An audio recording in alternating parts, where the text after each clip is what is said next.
নম বিষ্ণু, নম বিষ্ণু, নম বিষ্ণু। সুদর্শন চক্র।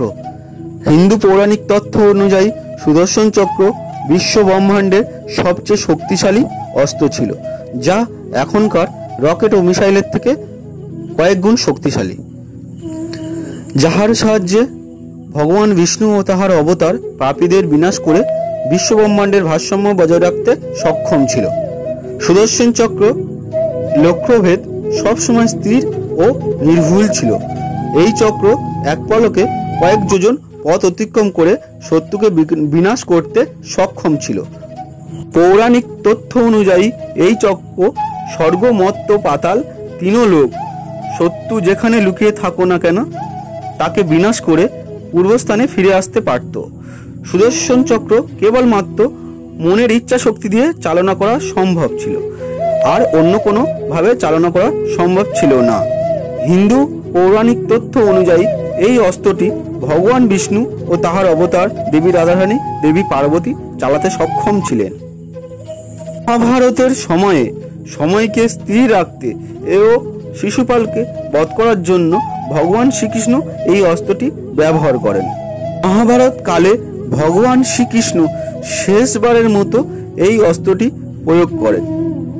তারপর সুদর্শন চক্রের প্রয়োগ কোথাও বর্ণনা নেই।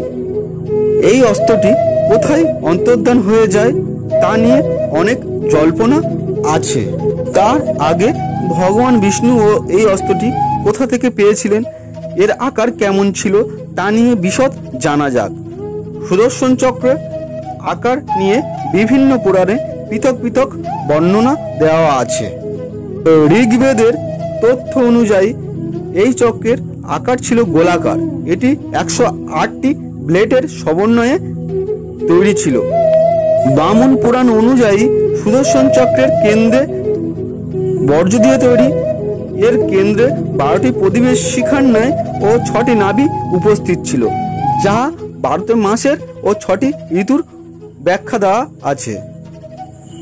শিব পুরাণ অনুযায়ী এটি একটি ভৌতিক অস্ত্র বলে অভিহিত করা হয়। আবার কোনো কোনো পৌরাণিক তথ্য অনুযায়ী এটি কোনো ভৌতিক অস্ত্র ছিল না, এটি একটি সময়চক্র বা কালচক্র ছিল। ভগবান বিষ্ণু যখন সময়ের পরিবর্তন করার প্রয়োজন হতো কিংবা শত্রুকে সাজা দেওয়ার হতো, তখন এটি সময়চক্র হিসাবে ব্যবহার করতেন। এই চক্রের দ্বারা ভগবান বিষ্ণু ও তাহার অবতার সময়কে থামিয়ে দিতে পারত, সময়ের আগে যেতে পারত বা সময়ের পরে যেতে পারত। মহাভারতের সময়ে জয়দ্রথকে বধ করার জন্য সুদর্শন চক্রকে সময় চক্র হিসাবে ব্যবহার করেছিলেন। সুদর্শন চক্রের উৎপত্তি নিয়ে বহু পুরাণে বহু তথ্য বর্ণিত আছে। কোনো পুরাণের তথ্য অনুযায়ী দেবগুরু বৃহস্পতি, ব্রহ্মা, বিষ্ণু, মহেশ্বর এদের একত্রে শক্তি সংগঠিত করে সুদর্শন চক্রে তৈরি করেছিলেন।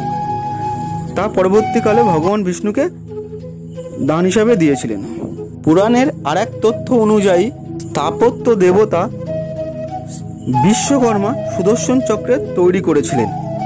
তথ্য অনুযায়ী বিশ্বকর্মা কন্যা সঞ্জনার সঙ্গে সূর্যের বিবাহ দেন, কিন্তু সূর্যের প্রচণ্ড তেজের জন্য দেবী সঞ্জনা স্বামীর কাছে যেতে পারতেন না। দেবী সঞ্জনা তাহার পিতা বিশ্বকর্মার কাছে এই কথা জানায়। তখন স্থাপত্য দেবতা বিশ্বকর্মা সূর্যকে হস্তগত করেন এবং তার তেজ কমিয়ে দেন। সূর্যের তেজ কমানোর পর কিছু অবশিষ্ট অংশ পড়ে থাকে। তা থেকে স্থাপত্য দেবতা বিশ্বকর্মা 3টি জিনিস তৈরি করেন। প্রথমত পুস্তক রথ, যা দেবতাদের বাহন। দ্বিতীয়ত ত্রিশূল, যাহা শিবের অস্ত্র।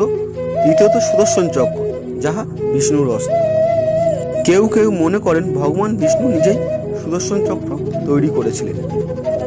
শিব পুরাণ অনুযায়ী ভগবান শিব ভগবান বিষ্ণুকে সুদর্শন চক্র দিয়েছিলেন। একবার অসুররা দেবতাদের পরাজয় করেন এবং নানা রকমভাবে অত্যাচার করে। দেবতারা কোনো উপায় না পেয়ে ভগবান বিষ্ণুর কাছে সমস্ত কিছু জানায়, কিন্তু ভগবান বিষ্ণু অসুরদের পরাজিত করতে এবং সংহার করতে অক্ষম হন। তখন ভগবান বিষ্ণু দেবাদিদেব মহাদেবের শরণাপন্ন হন এবং তাকে নানাভাবে স্তবস্তুতি করতে থাকেন। ভগবান বিষ্ণু মহাদেবের বিভিন্ন নামে স্তব করতে থাকেন এবং পদ্ম দ্বারা অভিষেক করতে থাকেন।